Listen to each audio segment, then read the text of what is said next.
not go out.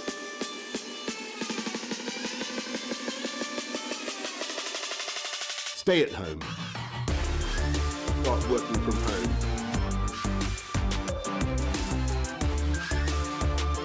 Stop non-essential contact.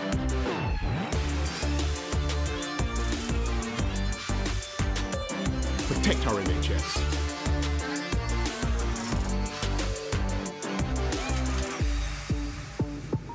Stay at home.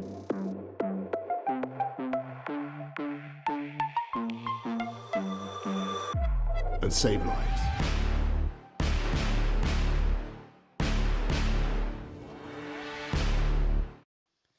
Hello, and a very creaky voiced warm welcome to the Lockdown Diaries.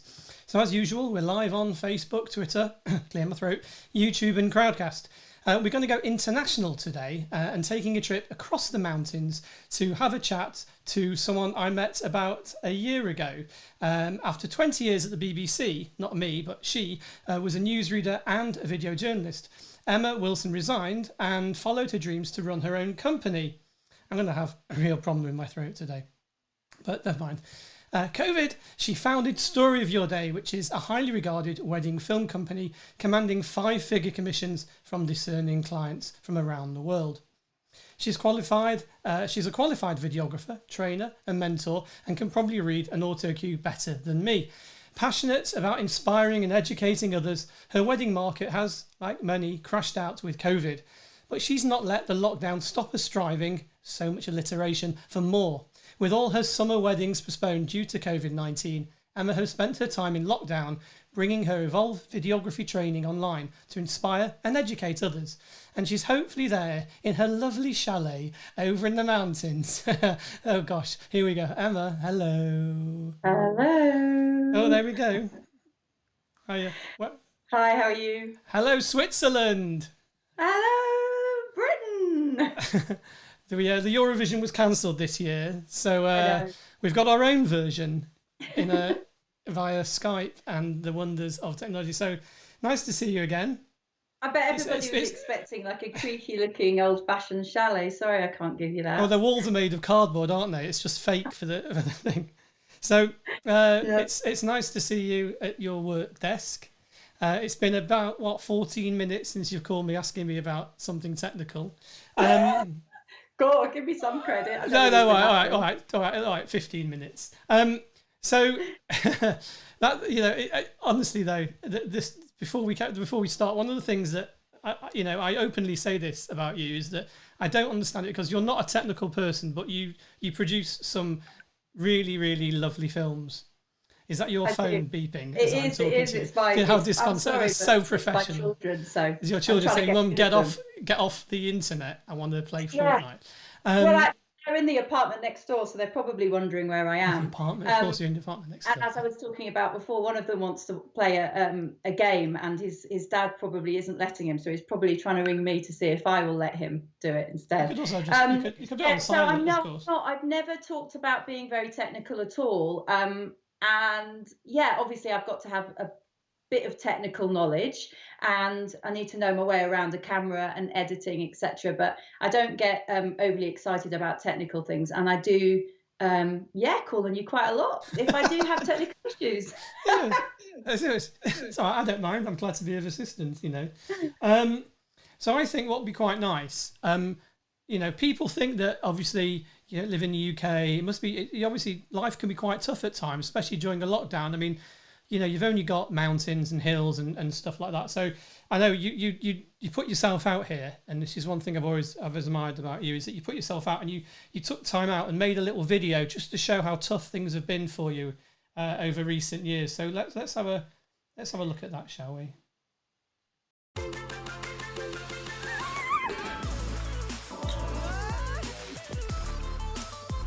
Been skiing all morning.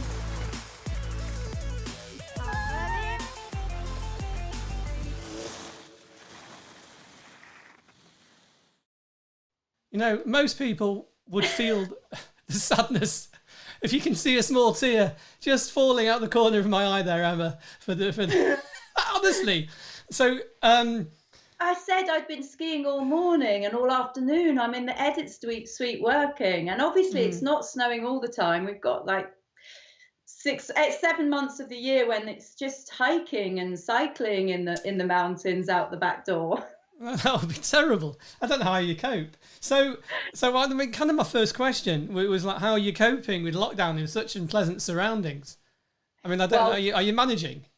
Well, so I live in a car-free or a traffic-free Swiss ski resort called Wengen, which is where they World Cup downhill Lauberhorn races every year, to kind of give a picture to people what it's like. And it's I think it's got about 1,300 residents, and but busy in the winter season and busy in the summer with hikers. But everything closed down on about the 15th of March. All the ski lifts, everything shut down, all the hotels, everything. And it's been really, really quiet since. But I literally step out of the back door and I'm in the mountains. And even the rest of Switzerland, we've not really experienced lockdown quite like the UK has. We acted quite quickly here in Switzerland. And although in the cities, I think there's been lot stricter measures, here in the mountains, it's very easy to stay socially distanced.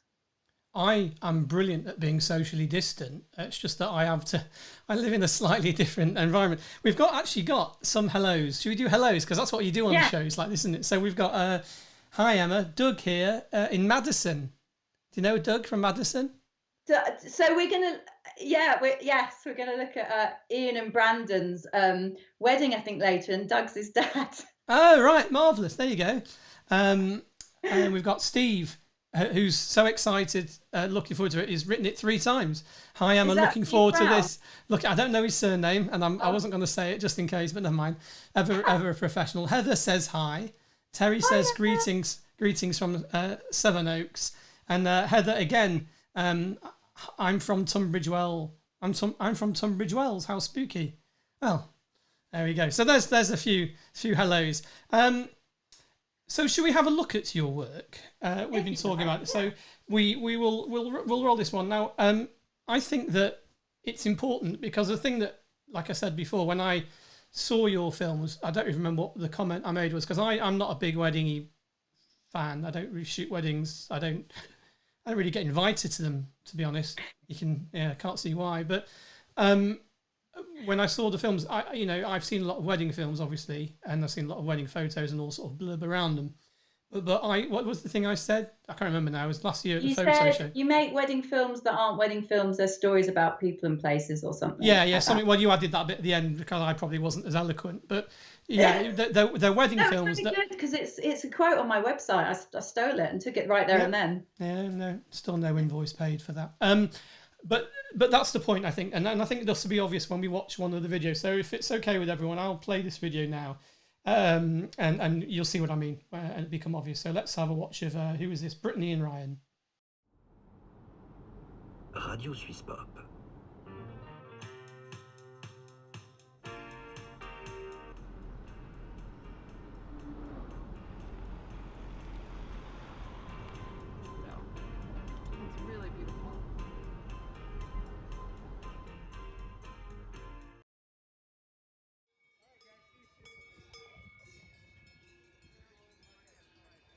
My dearest darling, it is Monday evening, and I want very much to write a letter to you. I have Swiss music on the radio, and it makes me very lonesome for you. I would give everything that I own to be near you, but I know that it won't be long until we are together, forever and a day. It is significant that this wedding ceremony is taking place here in Davos, Switzerland, because this is the city where Brittany's grandparents, Tootsie and Pops, were married 72 years ago.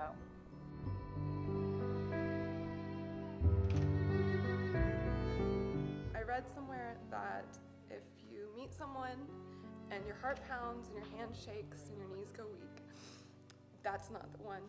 When you meet your soulmate, you feel calm. And you're my calmness. No anxiety, no agitation. You're my calm and my person. And I promise to love you as long as I live.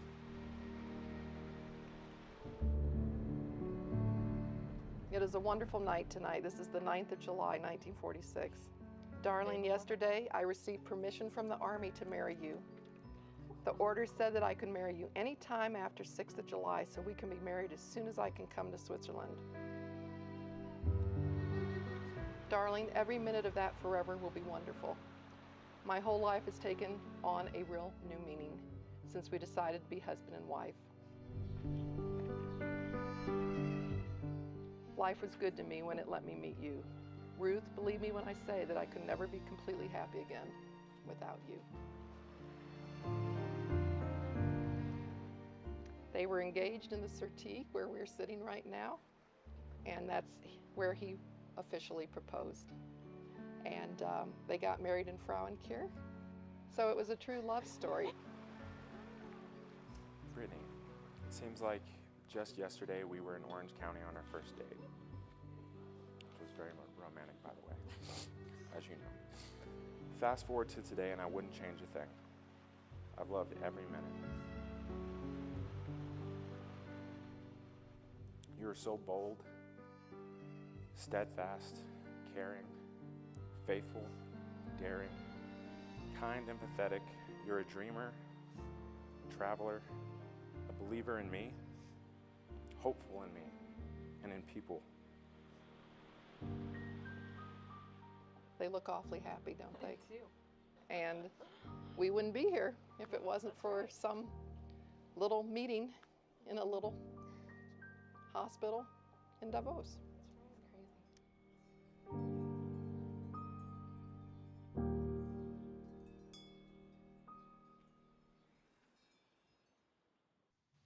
So hopefully, great.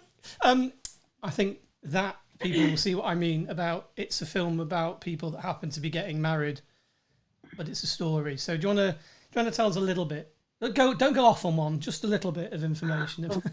So bossy. I'm not going to blow so much smoke up your The backside.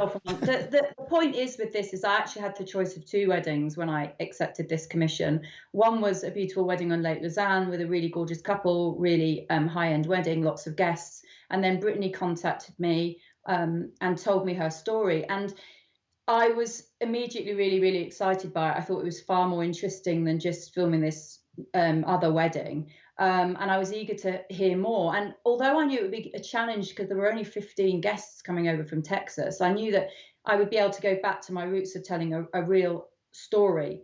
And it wasn't storyboarded or anything like that. It's just that I talked to them in detail about why they were coming and why they'd chosen Davos. And I just loved the fact that she was retracing the footsteps of her grandmother. It was just so romantic. So, you know, we worked together on it. And that was the result. And it's on the front page of my website because it's the type of wedding I love filming. So let's move on to our sort of the first little question here. And we actually know what. Let's dip into the online things. And so Doug's back. Wants to know if Ian and Brandon, who are working from home today, will be able to watch this session later. And I can categorically say absolutely they can. There will be a little replay on this page. Oh, excuse me. I'm really not having a great day with my throat today. No, I need some of that Swiss air. Hi, so they'll be Brandon. They'll be able to watch it later. And then Heather says a gorgeous film and loves the sound on it.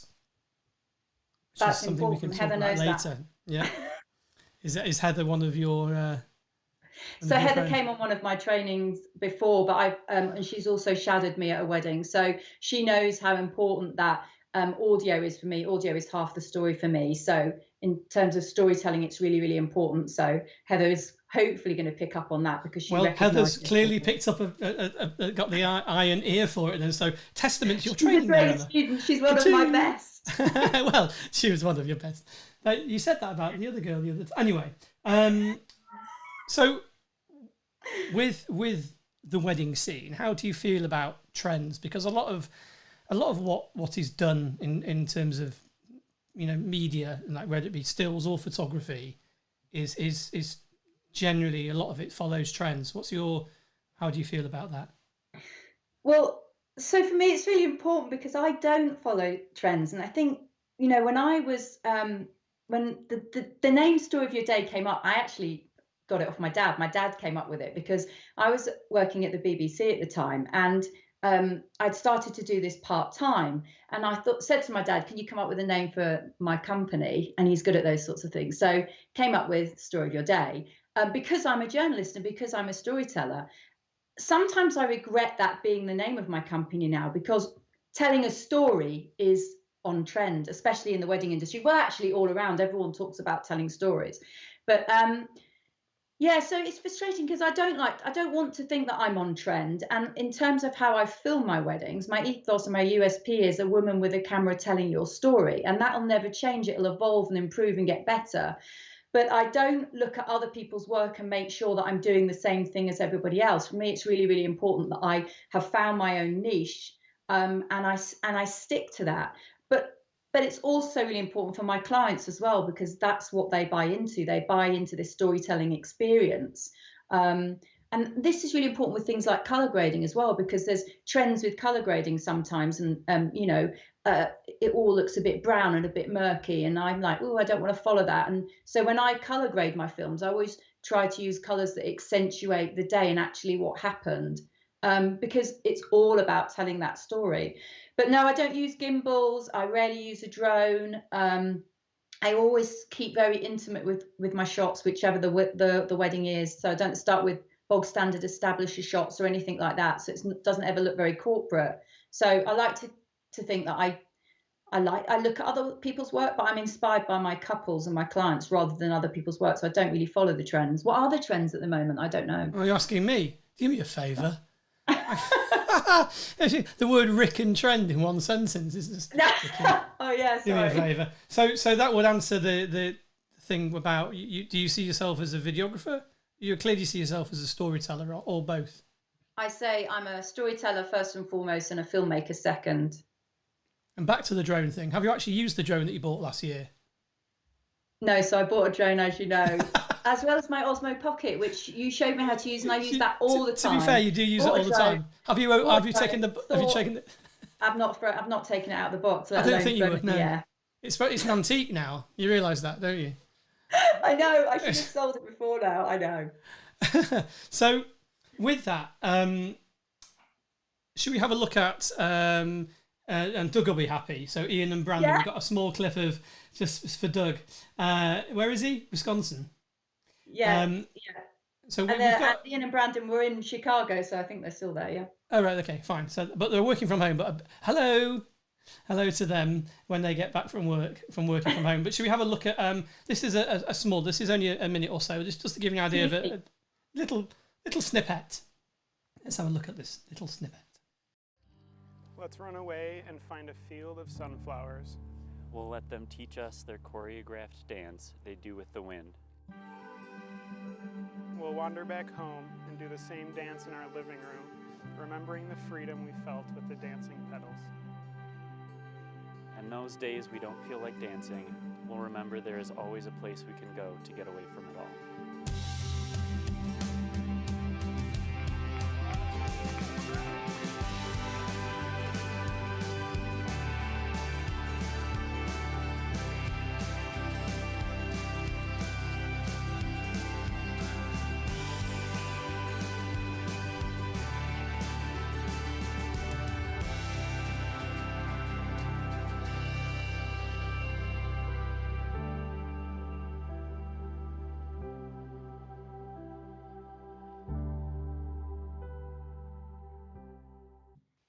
Another masterpiece and another really drab location there. Again, my heart is bleeding for you. These terribly drab locations. About trends and drones and those sorts of things. One of my favourites from last year. It was really amazing in September. Actually, it was the middle wedding of 3. I went to EOS and then I filmed that one, and then I went to Malibu, all in the space of a week. It was absolutely crazy. But we started on the Jungfrau, which is the top of Europe here.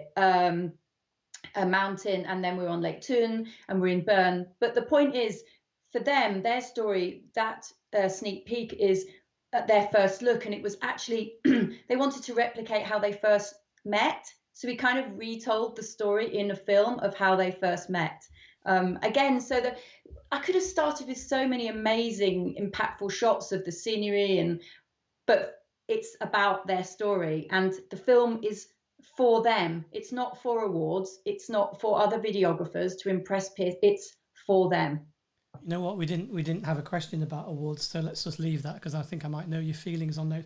So, like we spoke before, you know, there's a lot of people doing this, the Vogue and following trends. So, how do you actually now, as Emma, a story of your day, and we'll move on to your other ventures in a bit. But how do you stand out in that market, which is incredibly swamped? I mean, at the moment there isn't one, but in the normal world, the wedding market is incredibly swamped, certainly for videos and photography.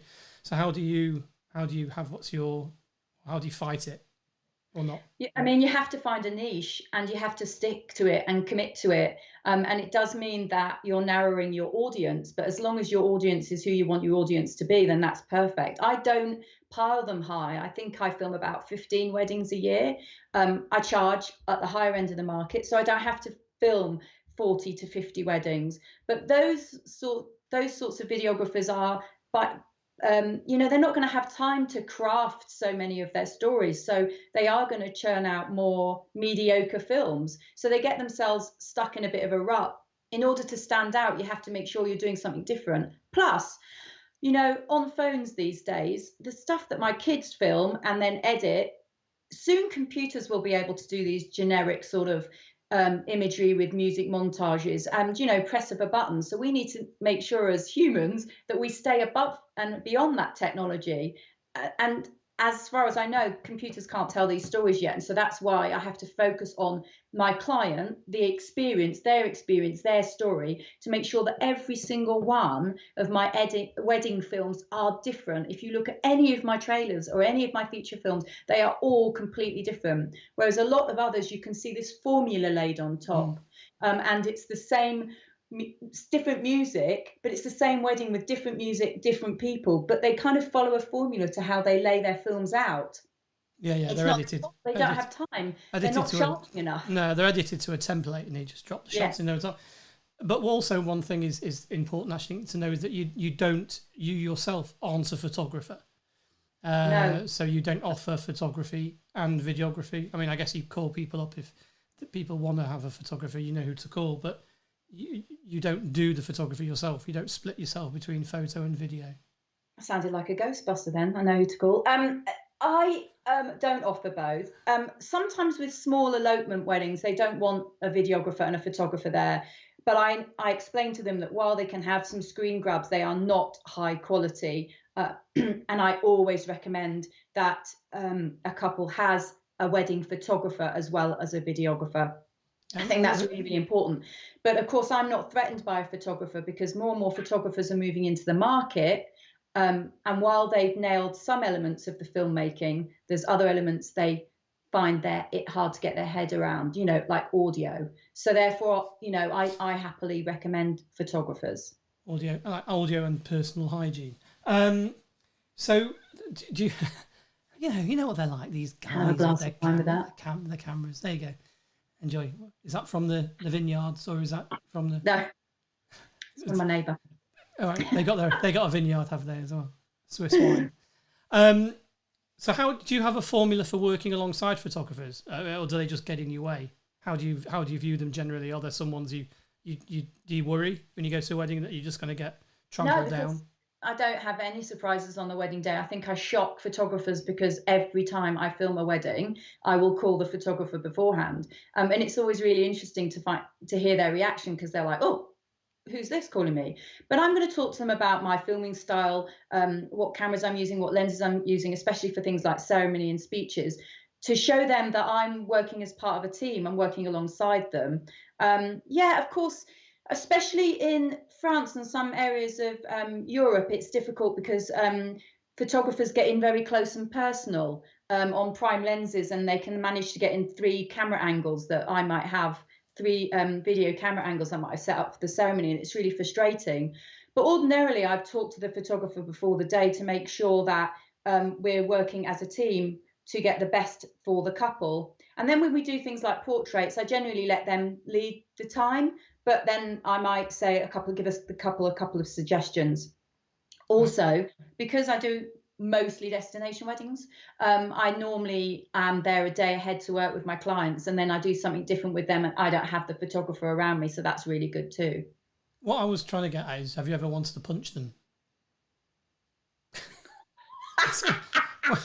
Because I've spoken to a lot of photographers, and they always say they get trampled down by the wedding guy trying to, storm in on their shot. So I thought from the other Everybody way. has the same thing. Videographers say it about some photographers, and some photographers say it about some videographers. I've managed to turn around the hardest of photographers that, by reputation, only want to work with the videographers they recommend, don't like anyone else to be recommended, give the videographer a hard time. But it's just how you schmooze them. It's just how you make sure that they feel valued, and also photographers do like to feel like they are the most important, because it's hard for them, because we are second. We came along after them. So but I would say mostly photographers are great to work with. So I filmed a wedding in Austria last year with an adventure photographer, and that was really good fun, because we were both able to work together to take our clients skiing. So they skied from the wedding ceremony to the reception venue, and Kat and I were able to both to ski alongside them. I was filming and she was taking photos. So it's better when you work with them than when you work against them. So this is what we've got the next clip of, isn't it? Actually, so yeah. Should we let's have a little peek at this snippet of video from the ski wedding. Jerry Ray, you are my best friend. I promise to laugh with you, cry with you, and grow old with you. I will love you when we are together and when we are apart. Today, I vow to be your husband for the rest of our lives.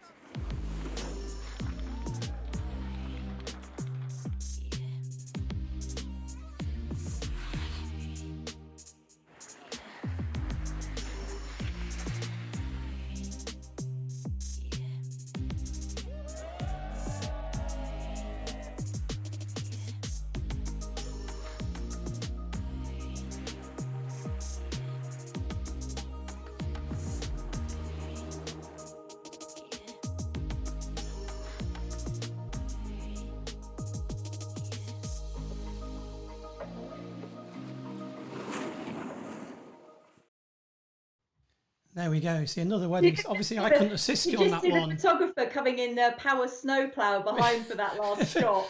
If it was, yeah, we did link into that almost professionally. You'd never almost. Have guessed that. But Experience. I was just saying that's why obviously you wouldn't have called on me to assist on that job, because my skiing's a bit off recently. I've been a bit like a bit wobbly on my feet since my gammy knee and all that. That was a real challenge, that wedding, actually, because the snow looks nice there, but actually I really thought I was going to die on several occasions. I used a combination of my iPhone, an Osmo Pocket, a GoPro, and my Canon camera. I'm not under a commission, by the way, from Osmo Pocket. It looks like you keep shoehorning in. I used lots of different, depending on what sort of slopes you're on and depending on what shot I wanted. But I used that film actually to demonstrate to people how I feel really strongly about frame by frame editing and following the rules of syntax. So for anyone that watches my films, I like to edit very clearly on the music, and I like each shot to follow through from one shot to the next shot to the next shot, so that if you remove the music, it still flows and tells a story. And I like to show that film to people because I love the fact that Jerry Ray actually blinks on the beat of the music.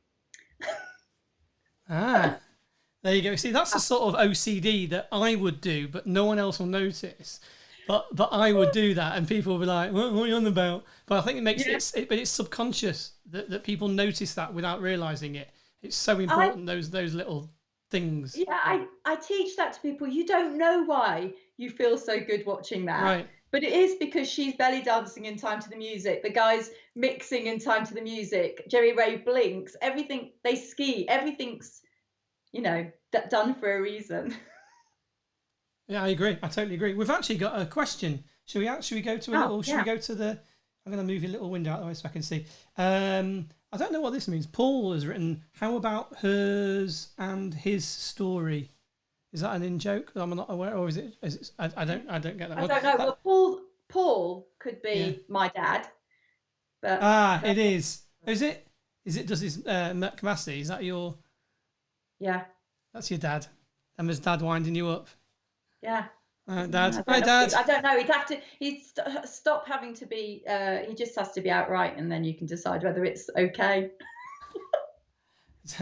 I don't know. Oh, so my we've got dad is my #1 fan. Well, that's good. But I will say that when I resigned from my job at the BBC, he didn't talk to me for 3 months. So that's why he's watching today. Because he wasn't able to get free tickets to whatever it was. That's what happened.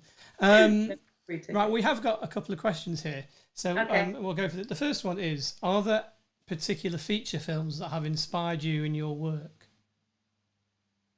No. I've had feature films that haven't inspired me in my work. That's like, well, if there haven't been any that have, then probably all of them haven't. No, the reason why I say that is because I did do a media degree at Goldsmiths, and I remember having to watch a movie, Blade Runner, and we were told to study it, and I just wasn't into movies at the time. I majored in radio and journalism, and I didn't get films at all. And I remember having to give some feedback and analyse this film, Blade Runner, and I just remember saying, well, it's dark and rainy. And there you go. So if someone like that can end up doing what I'm doing, I never thought I would end up being on the creative side, to be quite honest with you. I'm not inspired really by films. I get inspired by colours of films, and I get inspired by colours on different adverts, actually. But I am inspired by my clients and their stories. So sorry if that's the wrong answer. No, it's not. There's no wrong answer. There's no wrong answer. That's it. So basically, no is the answer. We'll just turn that. Okay, so back to sort of working and the way things are going, and in terms of skills being transferable. What do you think of photographers that become videographers? I guess the other way around, videographers that become photographers. What's your thoughts on that? I don't know very many videographers that have become photographers. I had to take some pictures of a couple recently who were on a pre-wedding shoot here, and I was really impressed with my work, but I didn't think to myself, right now I'm going to be a photographer. I don't want to change those settings on the camera. I'd have to call you way too much to organise that. So photographers coming videographers, oh my gosh, I'm writing a course for those people right now, because they've already got half of it nailed. They know how to frame for shots. They know and they know a lot about what they're looking for in their shots. But what they might be lacking a little bit is the storytelling side of things. And the one thing, and I've mentioned it before, that they really struggle to step over is the audio side of things. But yeah, I mean, I don't think you can be both at the same time, but on the same day. But I definitely think that more photographers, because the photography market is saturated, they think, oh, I'll move into the videography market. But now the videography market's becoming saturated. So you're going to have to do something really special if you're going to stand out. What you want to do is buy a drone. Yeah, and then buy it, and it's like a wine. If you leave it in the basement in a box and don't open it for a year, when you open it the year later, it's a better drone. It's more refined. It's got more stuff on it, mold mainly, mate. So I think that can it do both? Can you? Yeah. Well, obviously you've answered that. No is the answer. No, I think they can do both, and otherwise I wouldn't be writing a course or well, not at the same time. I have photographers that came on my first training course that became videographers, and they have completely different questions. I was speaking to a photographer recently, and she was talking to me about, well, I've just gone through all my footage and I've been culling the footage I don't need. And I'm like, sorry, you've gone through all the footage, and what you're deleting the footage you don't need? And I was like, no, you're thinking like a photographer. You don't need to do that. You just need to use on the timeline the footage that you want, but you don't have to delete anything. But it was really useful for me to know how their brains work. But on the wedding day, there are fusion photographer videographers, and I honestly don't know how they do it, because I'm filming all the time. I can't imagine stopping to take photos. So I wonder how photographers who are generally there for less time during the day than me have the time to do that. So I think that's difficult. Some of them do it, but the thing I find difficult is I think for many years photographers have added videography as a bolt-on, as an add-on to their service, and they don't charge much for it, and that devalues what a good videographer does. And I feel sometimes like turning it around on its head and going, right, well, I offer video, but because photography is easier to do, obviously they think it is, videography, I sometimes think, right, I'm going to offer photography. I don't, because I'd rather work with a photographer than have to do it myself. So, but I genuinely, that irks me that they add it as, they do it as bolt-ons, because the post-production work that goes into a well-made film takes a lot more work than editing photos. And I will stand my ground with any photographer that wants to argue with me on that case. Spoiler, don't bother, you won't win. Don't bother, don't argue. I shall crack you with smack you with one of the skis. So, where am I going? Oh yeah, I was going to say that the question that people really want to know, I think with all this, because you've seen, you clearly do a lot of very nice weddings from people that have done quite well in life, I guess, which is fine and quite right. Why shouldn't they have a beautiful film? I wonder if you would like to tell us about the wedding that, let's face it, we all want to know. What's the one that's brought you in the most cash? Is that your son again? I did. Just quickly, the one that brought in the second amount of most cash was La Fortaleza, where the venue for the night manager, the client's family actually owned that island in Mallorca, and it was amazing, stunning, amazing. And I outsourced drone because it actually called for drone footage. I probably couldn't have handled a drone on that anyway. But the wedding that's brought me in the most the most probably Instagram followers, and a lot of kudos at the time in certain areas. It was featured I was featured in Cosmo magazine because they were so interested as to how I got the gig. And the wedding itself was in Tatler, was the wedding of Vicky Bello and Hayden Coe, which are celebrity doctors in the Philippines. And interestingly, when their planner contacted me, I thought it was a spam email. I Googled the client, but I still thought, this is random. How have they come about me? And then the wedding went away again. Then it came back again on the cards. And lots of people went to Paris when they went to search for their suppliers for interviews. But I don't know why I just didn't take it very seriously. So I was too busy to go. And I think it annoyed a few people because I was selected based on my USP, my storytelling. They wanted an intimate film. Now, Vicky was mature bride, and her daughter had got married the year before on Lake Como, and their wedding film had been very much like a perfume advert. It was absolutely stunning and gorgeous, but very, very different from what I do. But Hayden and Vicky wanted to use me. I was really flattered, and it was really, really amazing. But despite the size of the wedding, I still stuck to my original style. I didn't change anything. Shall we have a peek at one of the sneak peeks? I think they commissioned about 5 because they wanted them, because they have hundreds of thousands and millions of followers on Instagram. Even their daughter Scarlett has Scarlett Snow. So they had loads of Instagram sneak peeks. So let's have a look at this little sneak peek, shall we? Yeah. Here we go. You both will have to love each other in a way nobody else can. If you do this right, this will be the greatest moment in your life, because you will look back and say, the treasure that I found that day.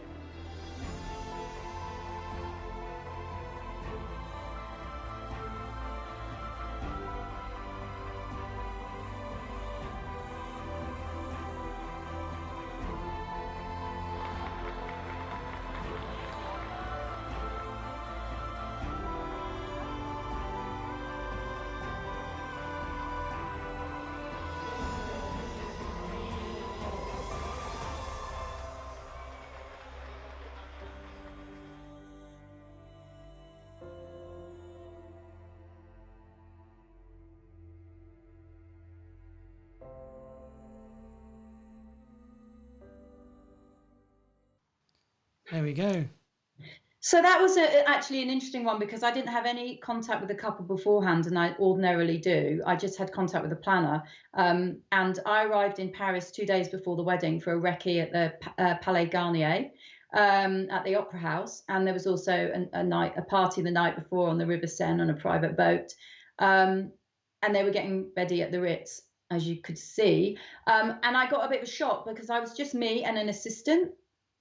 And I turned up and they'd flown in 6 photographers from Los Angeles.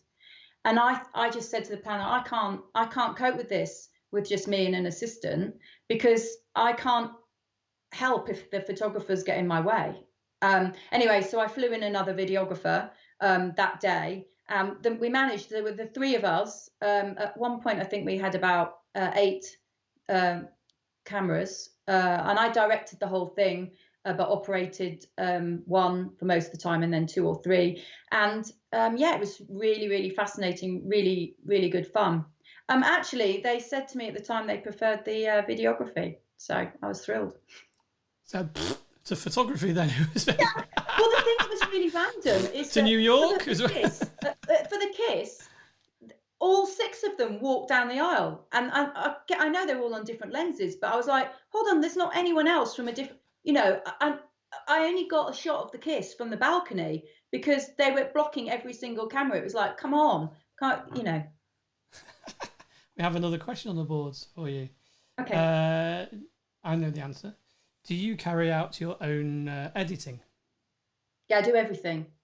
I'm self-taught on Final Cut, but in my broadcasting days, I used Quantel, Avid, and Final Cut 7, and then taught myself Final Cut 10. Yeah, I do absolutely everything. And actually, even if I outsource, I have associate filmmakers that if I can't film a wedding, or if someone can't afford to pay for me to film their wedding, I'll send an associate filmmaker who can film in my style or as close to it. And then I will always edit. It's obviously much harder to edit someone else's work than it is to edit my own, because I shoot for the story really ordinarily, but I do all my own editing. Yeah. Excellent. And we have we'll save that little hello for later because it's a bit more relevant later. So how has your work been affected by this virus nonsense that we're The all first living wedding through? to cancel was a beautiful elopement here on Lake Brienz. With the couple, just me and the couple. I was so excited about it, and they were coming over from the States, and they cancelled in the beginning of May. Thing is, actually, even though I'm at the higher end, I do get my bookings normally in the same year. I don't get a lot of people booking me really far in advance. So it's not like I've had loads of cancellations and postponements. It's just I haven't had the bookings. But I have had some, obviously some postponements. I've got, my next wedding is in December at the Corinthia in London, because my August wedding in France is gone, my June weddings, my November wedding, everything's gone. So in terms of weddings, all gone. Even a wedding that I have here in Wengen, in September, they've postponed because the guests are coming from the UK and Ireland, so they just can't plan it. Actually, I'm glad they've postponed because they met here as skiers. So as far as I'm concerned, their story is skiing. And so their wedding's at the end of the ski season in, next year. So I'm really pleased about that because I feel like it's much more relevant story. Yeah, you want to make sure you want to make sure you can as well. Sorry, make sure you can film another skiing video. I was hoping I would be able to shut you up, but it was wrong. Well, I'm just listening. I was going to say it must be good to look forward to another skiing video there. It's been how long since you made the last one? Well, I actually do films here for the ski school, so yeah. Again, sorry about that. Oh, you're trying to play for sympathy here. Corporate filming has started to come back again for me here. So because Switzerland is opening up, and I do, and again, I lost a lot of tourism work through corporate work, but that's starting to drip back in now. So I'm happy about that. And just before all this happened, you were about to ship over your training academy school, your training thing to London? Yeah, so for 3 years I've run Evolve Videography Training here in Switzerland. It's a 3-day videography retreat. At first it was just targeted for female filmmakers. I know we're going to touch on that in a bit. And then I opened it up last year to couples and teams. But there were still people that just found that it was just out of their price range to come here for 3 days. So I decided to take the workshop to London. It was meant to be in April, and it didn't happen, obviously.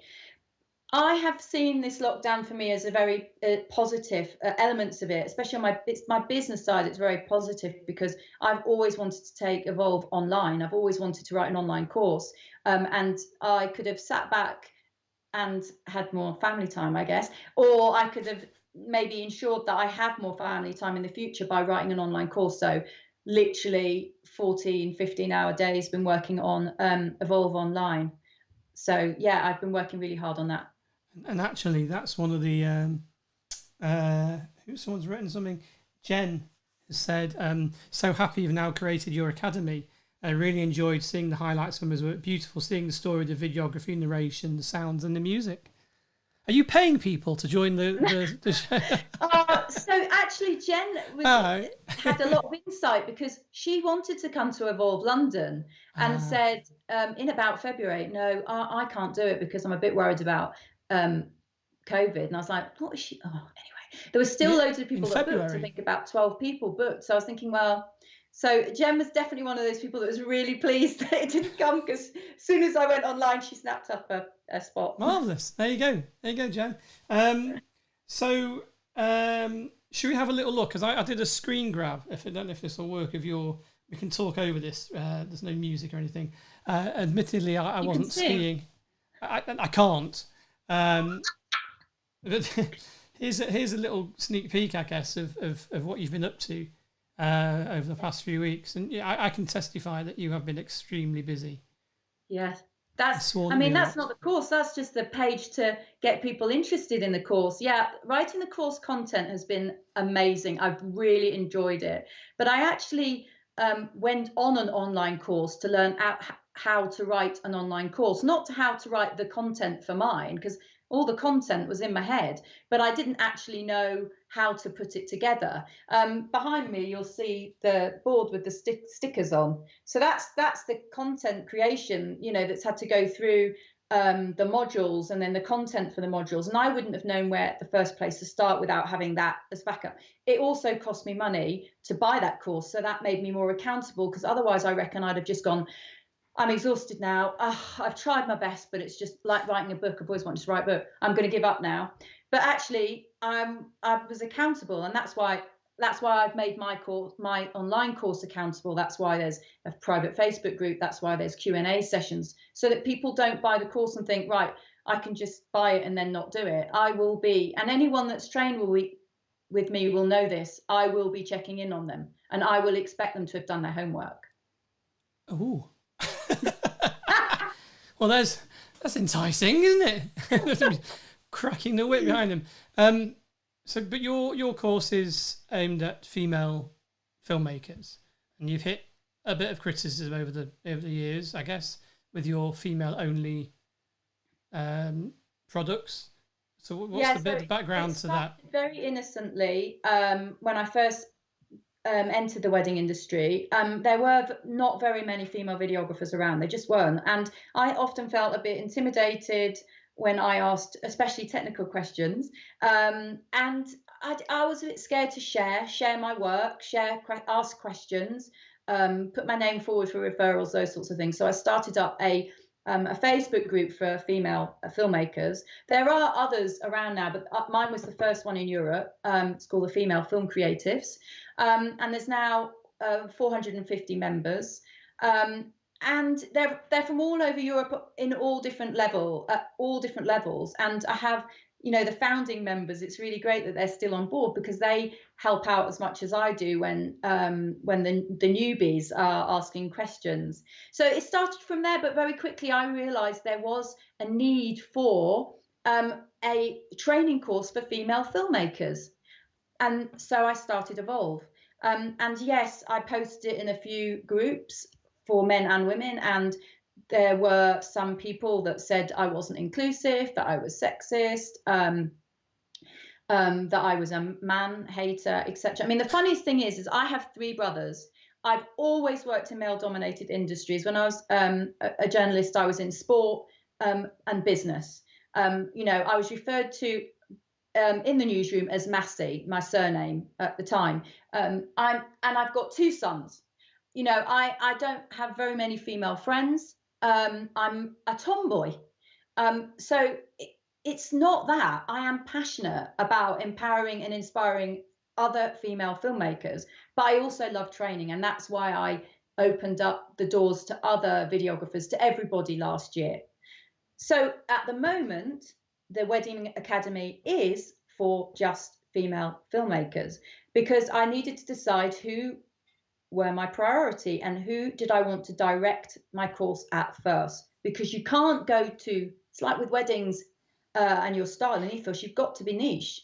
So, and they're my focus, they're my passion. So that's who I've dedicated this to. But within a month, the course, I will be opening a course up for all videographers. And of course, women might want to join that Facebook group as you know, as well. It's just that I feel that there needs to be a place for women. So there should be. And you obviously you've said, and you had resentment, quite a lot of resentment over the from people who didn't like the idea you were just catering to a female. I guessing females weren't complaining. It was mainly men. No, and to be honest with you, there were more men sticking up for me. It's just that some caused me a great deal of anxiety and a great deal of upset, because it came from a good place what I was doing, and not target. It was something I wanted to do, and I never wanted anyone else to feel alienated or anything like that. And then I found myself having to defend this decision I'd made, and then getting into arguments with people. But luckily I was able to step back, because then enough guys came forward saying, actually, there are loads of workshops out there for men, or even if they're not for men, they're male dominated. So as long as what Emma's doing is good, and they knew my background, so they were also giving a nod to knowing that I knew how to train, and you knew my shit. I started then having to sit back, and other people were coming in and saying, no, actually, what Emma's doing is a good thing. Actually, a lot of fathers with girls were saying this. I would really like my daughter to look at Emma and find her aspirational. So that made me feel better.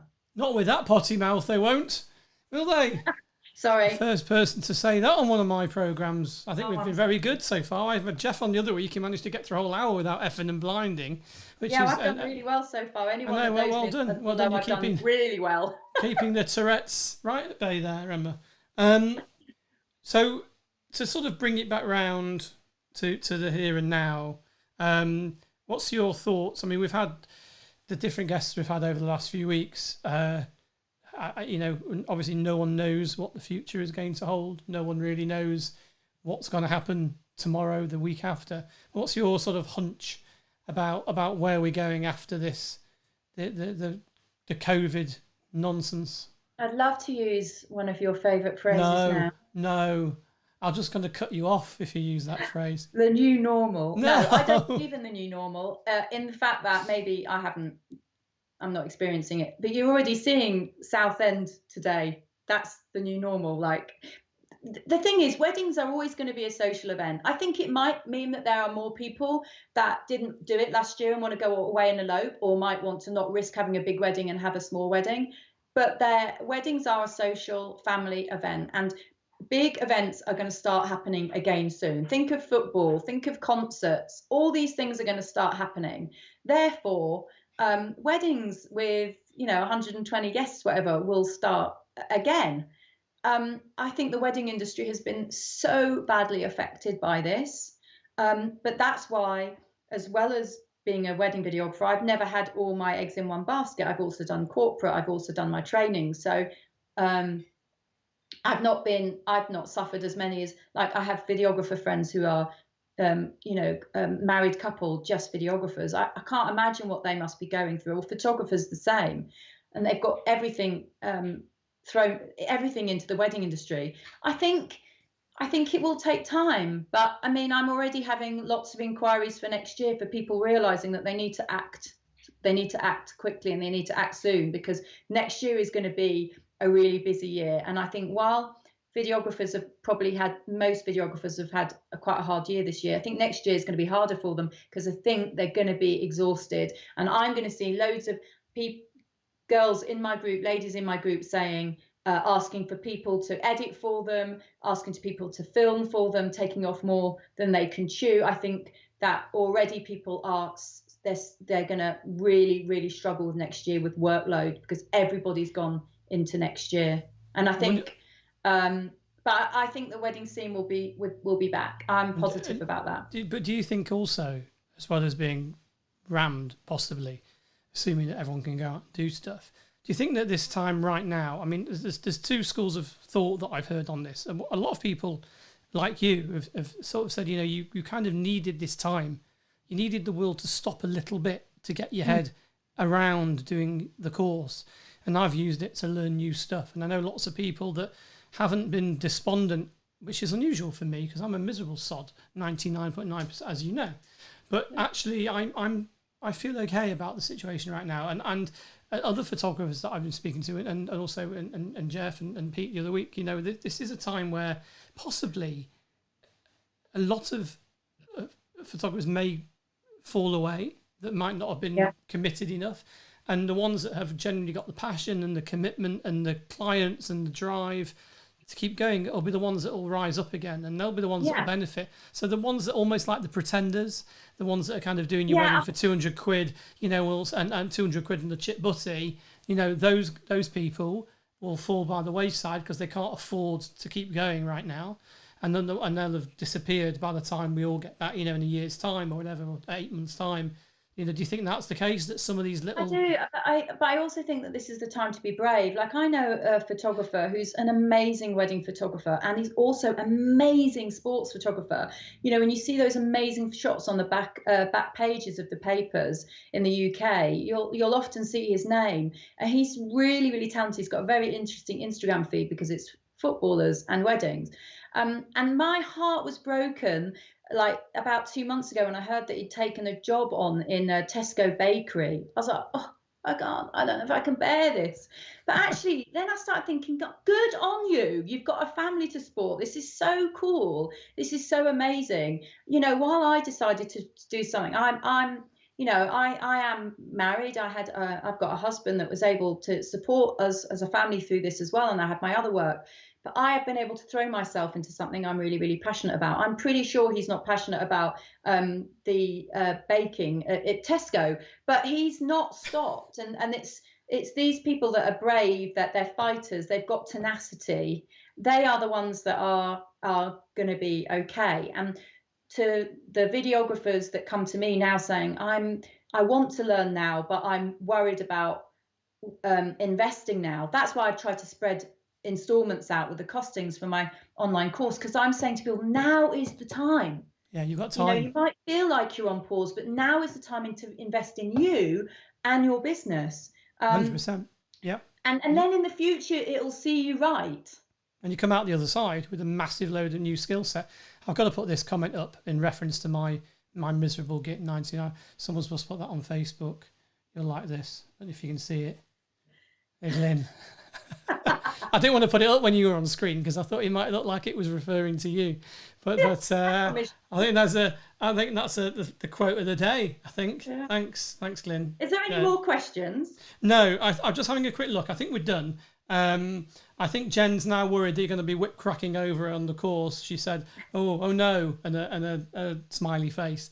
So I told you it would. I never said it was going to be easy. And Paul didn't go into any more detail about what that question was. I'm intrigued now. No, ask her about his and hers. So Glyn's replied, I'm going to put this up as well because I can. There you go. Could only be Rick. It could only be you, Rick. Yeah. There you go. At least my reputation precedes me. You always make me laugh. I know that your Facebook posts come across as a grumpy old man, but people get to know you. You're good fun. Oh, not grumpy old man. You sure? I think there might be people that disagree, but I'll go with that. It's Friday. Emma, thank you. Oh no, It's been great. It's been good, and I look forward to your phone call in a half an hour about what are you going to phone me about later. We've got to set that camera up, haven't we? When that That cable arrives, the cable, yeah. You're going to do that. I didn't even get Skype working earlier. No, I had to wait and call her back and then change computers 4 times, which is, but this is the thing. I'm not trying. In the house, so some people think I know this all this sort of stuff. I just don't get. I just don't. No, you don't get it, but you know what? I don't mean this I don't mean this in a bad way, and I'm not trying to make it sound like I'm trying to, be a typical bloke and knows everything. But genuinely, you are a complete techno. I won't use the word I've called you before, which is, but this is why I what struck me, because all this work is brilliant, and it's like you can't be doing this because you don't have the cables.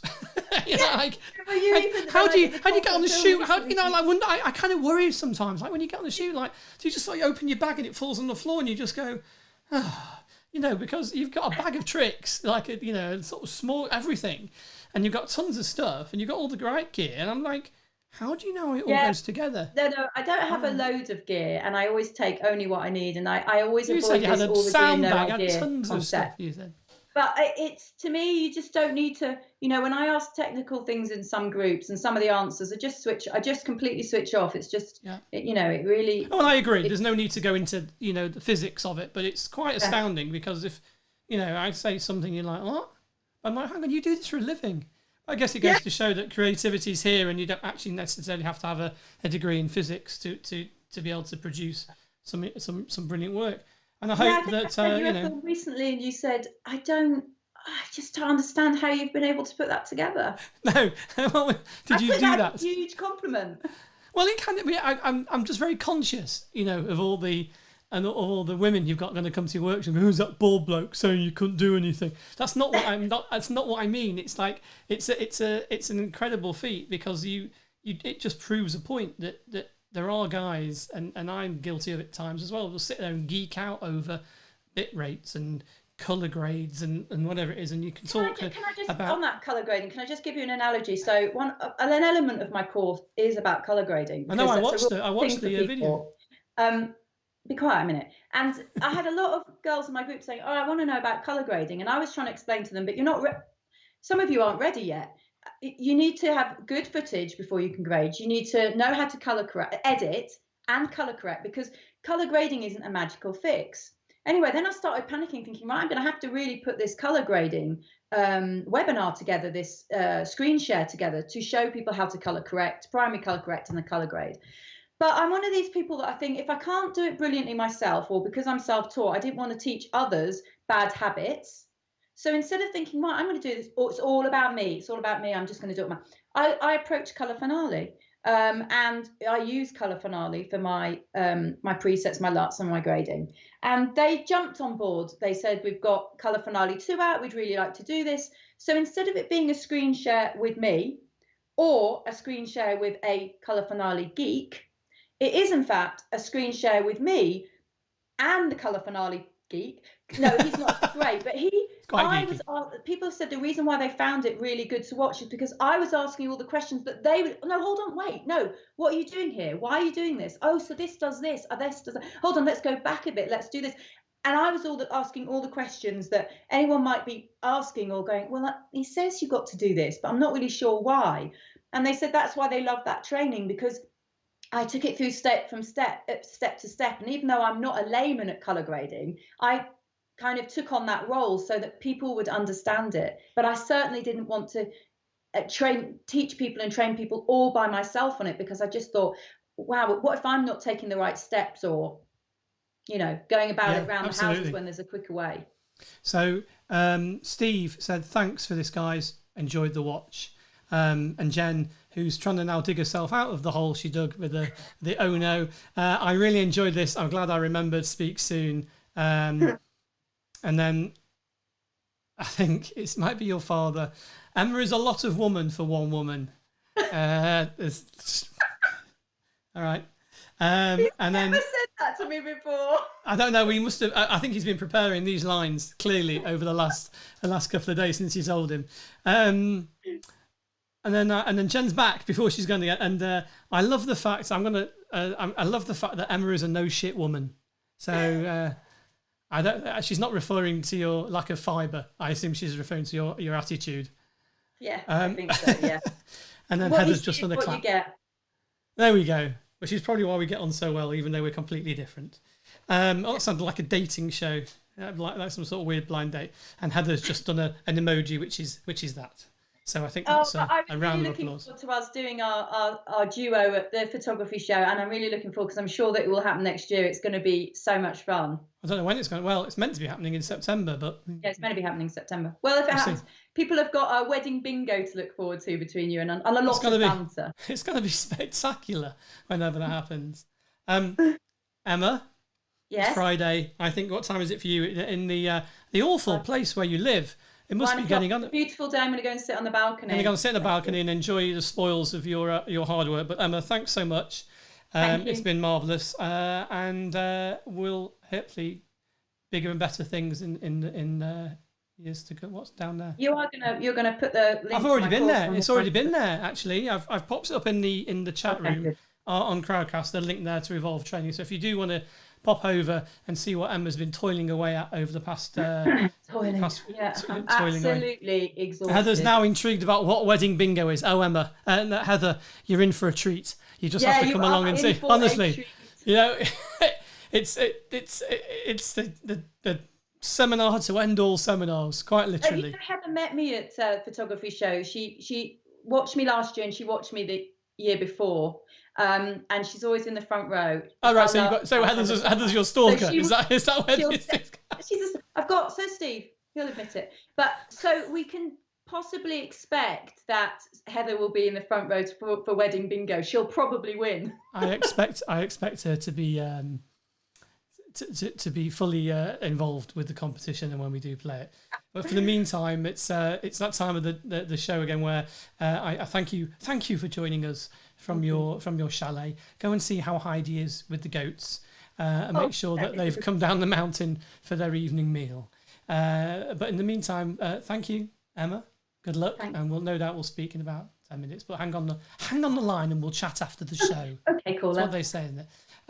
But anyway, that's it for another week. This isn't on auto prompts. It's just me blabbling at camera for a few seconds. I've really enjoyed that. I hope you have too. Another week has gone. Another week less of lockdown. In the meantime, it's Friday. I think we're nearly a bank holiday in the UK or something. Not that it matters. So open another bottle of gin. Sod it. Who cares? Thanks for joining us. And we'll hopefully see you very soon with another edition of the Lockdown Diaries. Take care. You should not go out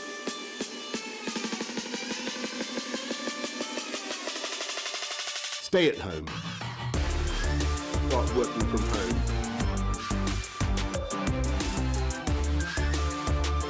Stop non-essential contact.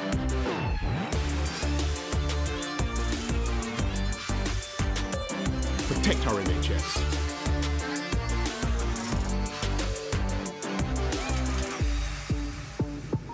Stay at home.